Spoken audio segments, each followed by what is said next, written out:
திருப்பூர் செய்திகளை உடனுக்குடன் தெரிந்து கொள்ள நம் திருப்பூர் சேனலை சப்ஸ்கிரைப் செய்யவும். திருப்பூர் கல்லூரி சாலை அணைப்பாளையம் பகுதியில் செயல்பட்டு வரும் பின்னலாடை மற்றும் உப நிறுவனங்கள் என அடுத்தடுத்து 4 நிறுவனங்களின் பூட்டை உடைத்து கொள்ளை சம்பவம் நடைபெற்றுள்ளது. இன்று காலை வழக்கம் போல நிறுவனத்தில் பணிக்கு வந்த ஊழியர்கள் பனியன் நிறுவனத்தின் பூட்டு உடைக்கப்பட்டு இருப்பதைக் கண்டு அதிர்ச்சி அடைந்து உரிமையாளருக்கு தகவல் தெரிவித்தனர். மேலும் இதேபோல அடுத்தடுத்த 3 நிறுவனங்களின் பூட்டுகள் உடைக்கப்பட்டு உள்ளே பொருட்கள் கலைந்து கிடப்பது தெரியவந்தது. இதனைத் தொடர்ந்து உள்ளே சென்று பார்த்தபோது ஒவ்வொரு நிறுவனத்திலும் வைக்கப்பட்டிருந்த சில 1000 ரூபாய் பணம் மற்றும் திருடப்பட்டிருப்பது தெரியவந்தது.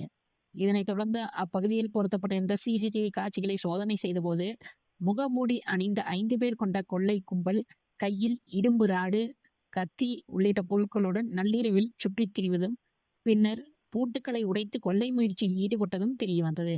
இந்த சம்பவம் தொடர்பாக பின்னலாடை நிறுவன உரிமையாளர்கள் கொடுத்த புகாரின் பேரில் 15 வேலம்பாளையம் போலீசார் சிசிடிவி காட்சிகளை கைப்பற்றி விசாரணை மேற்கொண்டு வருகின்றனர். முகமூடி அணிந்த கொள்ளை கும்பல் கையில் ஆயுதங்களுடன் சுற்றித் திரியும் வீடியோ வெளியாகி அதிர்ச்சியை ஏற்படுத்தியுள்ளது.